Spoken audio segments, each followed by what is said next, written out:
Jetzt gibt es eine neue Soundanlage für den BMW 2er Active mit HiFi Soundsystem, weil die könnte dem einen oder anderen zu loose sein und deswegen gibt es jetzt Sound.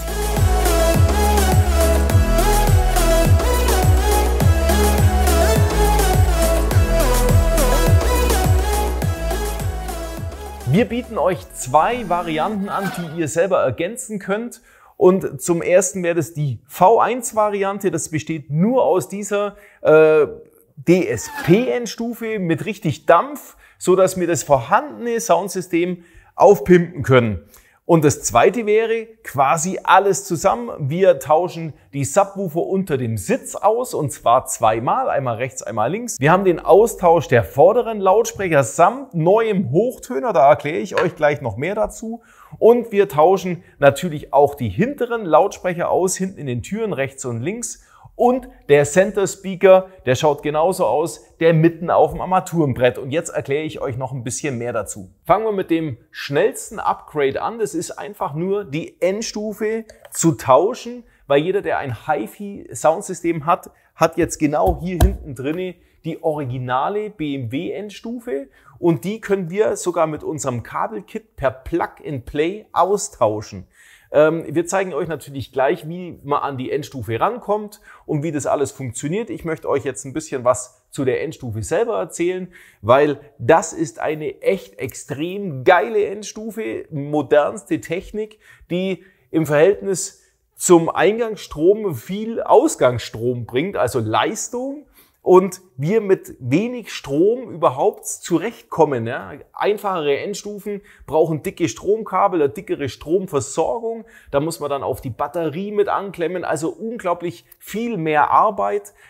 Und in dem Auto hier ist es auch extrem kompliziert, einen Strom von hier hinten bis in den Motorraum zu legen, wo die Batterie sich nämlich befindet.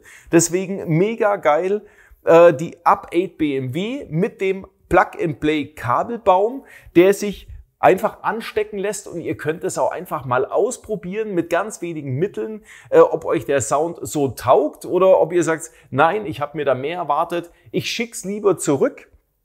Ihr braucht aber in dem Moment kaum was verändern, sondern ihr kommt ganz easy dran, um die Endstufe mal anzustecken. Das wäre Sound Upgrade V1, indem wir ja nur die Endstufe wechseln oder ja austauschen und die ganzen Originallautsprecher im Fahrzeug so drin lassen. Gerade für geleaste Fahrzeuge ist es natürlich auch cool, dass ihr das einfach so reinmachen könnt und wieder rückstandslos entfernen könnt und den Urzustand wiederherstellen könnt mit ein paar Handgriffen. Wer sich für die V1, also das ledigliche Austauschen der Endstufe interessiert, dem muss ich jetzt noch sagen, der betreibt natürlich die Originallautsprecher und das Sound-Setting auf der Endstufe habe ich ja auch darauf angepasst, dass die Originallautsprecher drin sind und natürlich hier ein toller Leistungszuwachs und auch ein Klangzuwachs deutlich zu hören ist.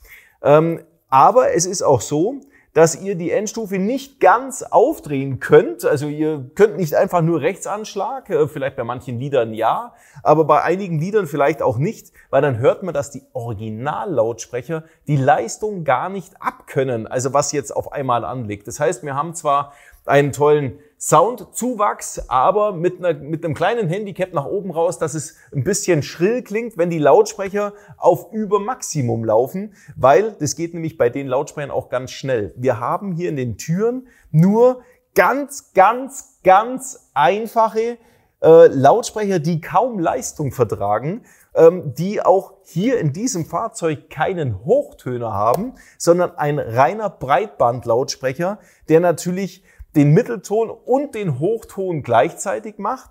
Und wir haben euch als V2-Variante natürlich dieses Auswechseln der Lautsprecher vorgesehen in richtige Lautsprecher, die auch die Leistung abkönnen und natürlich auch besser klingen. Und jetzt hier ein 25 mm Gewebe-Hochtöner mit im Set mit dabei ist, der hier so nicht integrierbar ist. Deswegen müsst ihr tatsächlich bei BMW dieses neue Spiegeldreieck euch besorgen. Das ist das Harman-Kardon-Spiegeldreieck, weil für BMW Standard- und HiFi-Soundsystem ist hier überhaupt nichts vorgesehen. Ihr müsst tatsächlich sagen, bitte für Harman Kardon.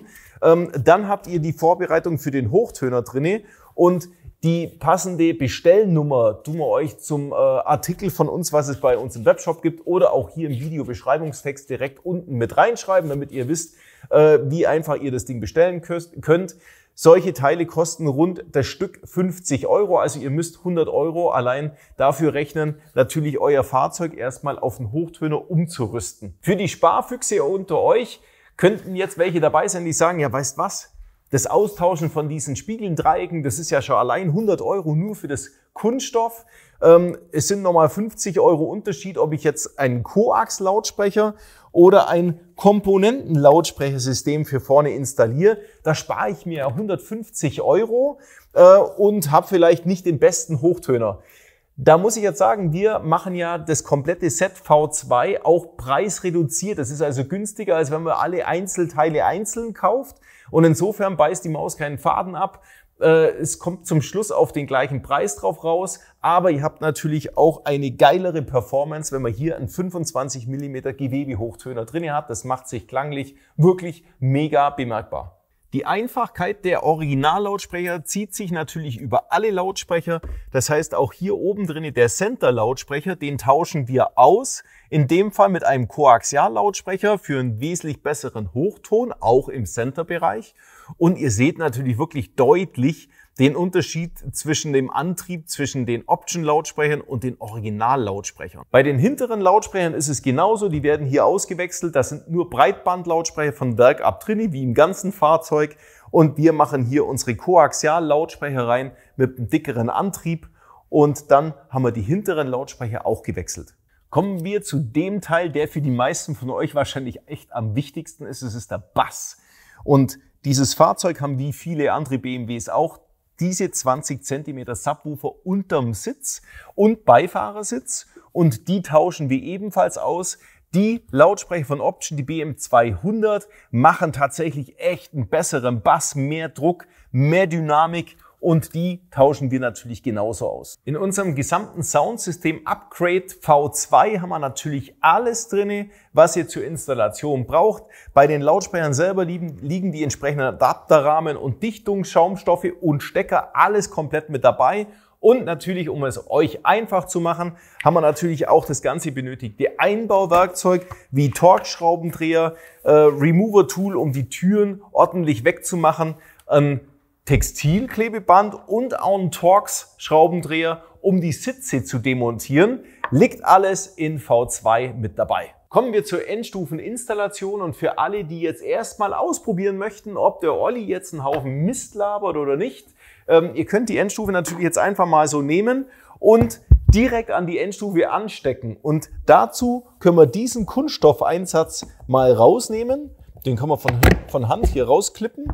Und seht hier unten die Endstufe. Und hier an der Seite seht ihr den Stecker und den können wir jetzt abmachen, indem ihr den Riegel hier, sieht man das hier, den Riegel hier aufmacht. Und jetzt können wir den Stecker abnehmen. Zum Zeigen ein bisschen blöd, aber da kommt man eigentlich so ganz gut dran. Das seht ihr? Und jetzt habe ich den ganzen Stecker in der Hand und können jetzt die Stecker hier direkt anstecken und den Stecker wieder verriegeln. Und jetzt könnt ihr die V1 schon Probe hören, also nur das Austauschen der Endstufe und könnt darauf achten, dass natürlich auf Setting 1 gestellt ist, weil Setting 1 ist für die Originallautsprecher. Wir haben ein zweites Sound-Setting auch auf dieser Endstufe mit drauf, für euch programmiert, für das V2, wenn also alle Lautsprecher getauscht sind, also immer perfekt angepasst. Wichtig ist, auf Soundfile 1 zu stellen und grundsätzlich ist die Endstufe natürlich auch erstmal auf Soundfile 1 eingestellt. Ihr braucht praktisch jetzt gar nichts machen. Und wenn ihr die Endstufe oder die Lautsprecher austauscht, dann müsst ihr natürlich auf V2 umschalten und dazu müsst ihr den Control-Regler, also nicht den Regler, den Button, diesen kleinen Pin hier, für länger wie 1 Sekunde drücken, aber bitte nicht länger wie 5 Sekunden, weil dann löscht sich das ganze Soundfile komplett weg. Also 1 Sekunde lang drücken und dann schaltet sich das File um. Wir wollen die Endstufe ja jetzt richtig einbauen, deswegen switchen wir jetzt komplett die Endstufe und wie das funktioniert, zeige ich euch jetzt im Detail. Dazu können wir jetzt mal den Kofferraumboden soweit entfernen und auch diese Wanne hier komplett entnehmen. Die kann man hier so ein bisschen zusammenbiegen, dann entriegelt sich das da an der Seite und wir können die ganze Wanne rausnehmen. Jetzt nehmen wir noch die Ladekantenverkleidung ab. Das sind 4 kleine Clips auf der Rückseite, die man mit einem Schraubenzieher rausklippen kann und dann kann man die ganze Verkleidung auch nach oben wegziehen. Jetzt können wir diese Ladehalterungen entsprechend die Kunststoffverkleidung hier mit einem Schraubenzieher entfernen und drunter mit einem 40er Torx die Schraube lösen. Das schwarze Styroporteil können wir jetzt auch rausziehen und die ganze Seitenverkleidung können wir jetzt so wie sie ist ein bisschen hier aushebeln. Das ist alles flexibel und kommen direkt an unsere Endstufe dran. Und dazu müssen wir jetzt bloß noch die 2 Schrauben aufmachen und können den ganzen Einsatz rausnehmen. Dazu braucht man einen 10er Gabelschlüssel oder entsprechend eine Ratsche. Hier am Kopf befindet sich jetzt eine 8er Schraube, die können wir ebenfalls lösen und die Endstufe von dem Blechhalter entsprechend abnehmen. Im Lieferumfang der Endstufe befindet sich auch dieses Montageblech, das wir mit den beiliegenden Schrauben an der Endstufe hinten befestigen können. Das Blech sorgt nämlich dafür, dass wir die Endstufe jetzt genauso wie die originale Endstufe an die Montagestelle bringen können und mit der Schraube entsprechend wieder fixieren können.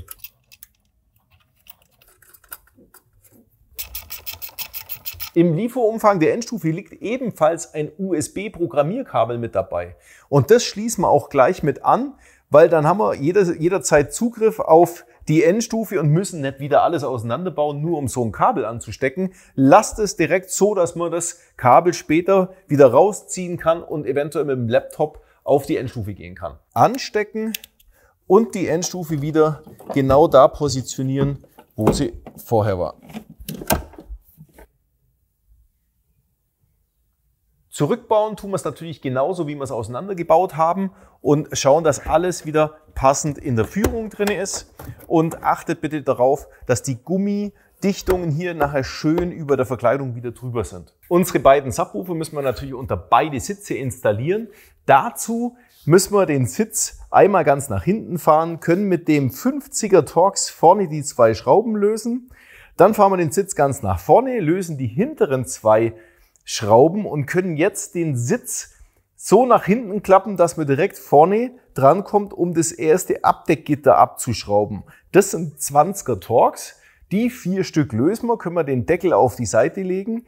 Dann können wir die Montageplatte für die Abdeckung, die Kunststoffplatte, ebenfalls mit 4 Torx entfernen und unterm Teppich rausnehmen. Den Teppich kann man ein bisschen auf die Seite biegen und um an die Schrauben besser dran zu kommen. Und jetzt können wir nochmal die 4 Kreuzschlitzschrauben, mit denen der Subwoofer befestigt ist, entfernen und mit einem Schraubenzieher leicht an der Seite den Subwoofer nach oben aushebeln, um auch diesen jetzt entnehmen zu können.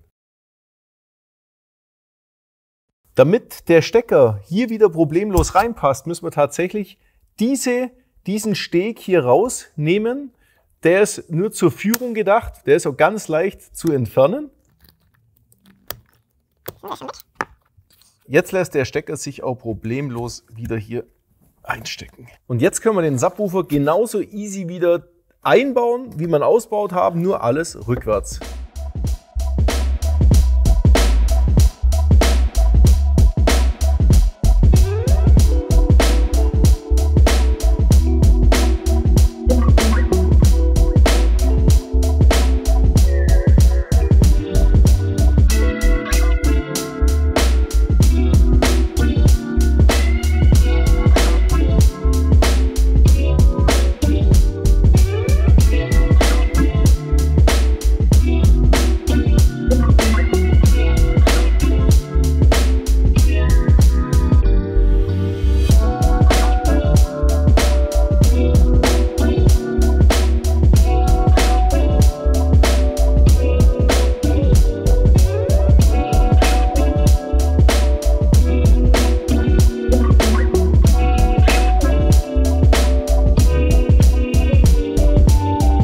in seinem BMW lediglich die Under-Seat-Subwoofer wechseln möchte, kann das gern tun. Es kommt ein bisschen mehr Bass, man spürt das auch und man hört das auch. Aber der große Durchbruch kommt erst mit der Installation der Endstufe. Juhu! Wir bauen jetzt die Türlautsprecher ein bzw. um. Und dazu muss man das Schaltpanel hier rauslupfen und zwar auf der Seite hier. Man kann das sogar mit den Fingern machen, aber mit dem Remover-Tool können wir nochmal sauber hier hinten reinfahren und das Ganze schön nach oben rauslupfen und entsprechend gleich abstecken. Jetzt verbergen sich hier unten drunter 2 Schrauben, 20er Torx und ebenfalls nochmal ganz unten unterhalb der Türverkleidung.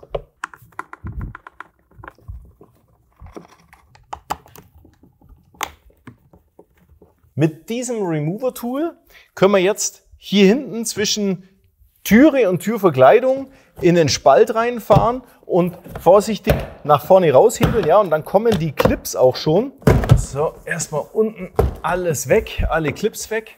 Und hier oben dran können wir das Ganze jetzt zu uns herziehen. Das ist ebenfalls nur geklippt. Schaut her. Und jetzt können wir die Türverkleidung auch ganz vorsichtig, aber hier so hängen lassen. Wenn bei euch beim Wegziehen der Türverkleidung solche Clips hier stecken bleiben, das kommt hin und wieder vor, gebe ich euch einen Trick mit an die Hand. Ihr könnt hier so ein Remover-Tool, so ein dickes hierher legen, mit dem Seitenschneider den Kopf packen und jetzt durch die Hebelwirkung den Clip entnehmen. Das ist jetzt unser besagter Mitteltöner bzw. Hochtöner. Das ist ein Breitbandlautsprecher und den machen wir jetzt beherzt raus und das Ganze mit 3 20er Torx.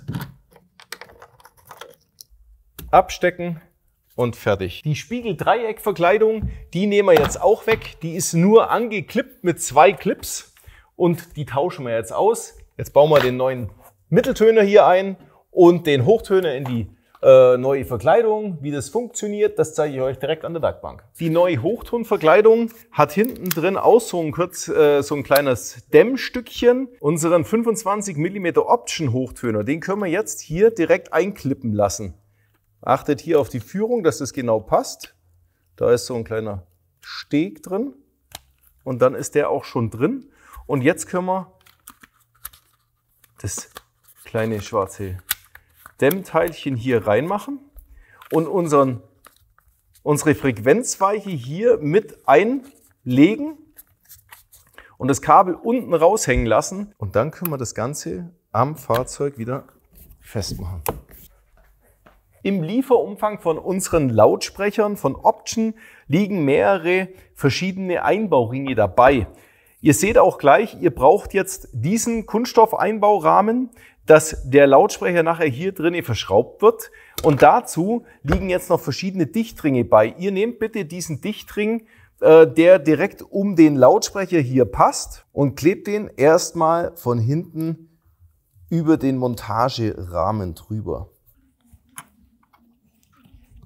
Der Lautsprecher wird nun hier fixiert, so dass wir den jetzt von hinten mit den 4 kleinen metrischen Schrauben mit dem Rahmen verschrauben können.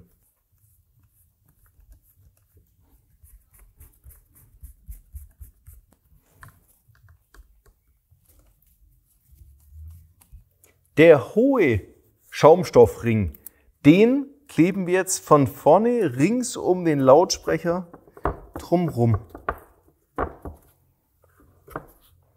Diese Kabelweiche wird jetzt von hinten an einen der beiden Anschlüsse angesteckt, welcher ist egal, und wird dann hier rüber über die kleine Nut, die hier zu sehen ist, eingeführt und nach außen gelegt. Den letzten Dichtring, den müssen wir an der Stelle hier kappen.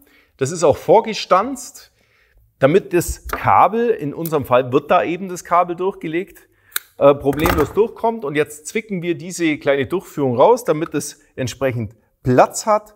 Und jetzt können wir von hinten diesen Dichtgummi auch noch anbringen. Und jetzt sieht man auch, dass die Bauform des Lautsprechers jetzt soweit die gleiche ist. Der Lautsprecher wird mit den gleichen Schrauben wieder befestigt, wie der alte Lautsprecher auch befestigt war.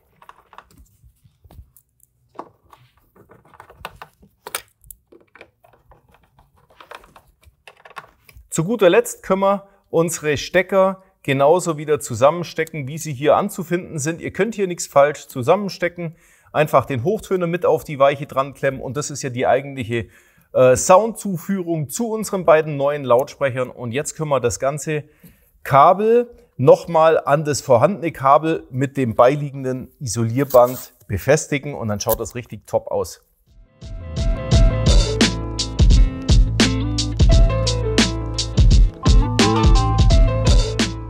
Die Türverkleidung können wir jetzt wieder befestigen, den Türpin hier reinmachen und als allererstes mal oben in die entsprechende Position bringen und hier überall mal befestigen. Und jetzt können wir an der Seite noch gucken, ob die Türclips alle an der richtigen Position sind.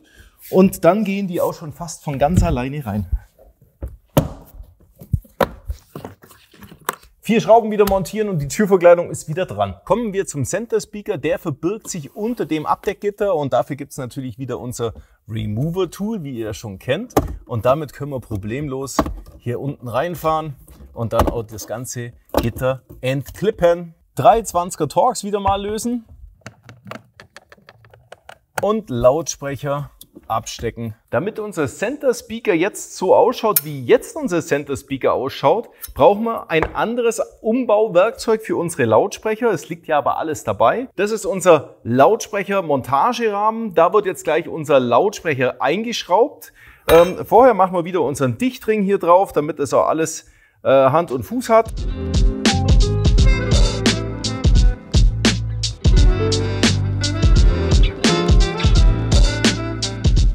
Den etwas größeren Dichtring, den kleben wir jetzt noch von hinten komplett über den Lautsprecher drüber, weil da liegt er jetzt gleich im Auto auf. Und jetzt haben wir hier einen Koaxiallautsprecher mit richtig gutem Hochtöner integriert, anstatt dieser Breitbandkalotte. Und natürlich hier vom Antrieb brauche ich euch jetzt nichts mehr dazu sagen. Den beiliegenden kleinen Anschlussadapter, den brauchen wir in unserem Fall nicht, den können wir komplett auf die Seite legen. In unserem Fall kommt das Kabel schon direkt von unten. Wir können das anstecken und unseren Lautsprecher wieder genauso festschrauben. Gitter drauf und wir sind mit der Montage des Center Speakers auch schon fertig.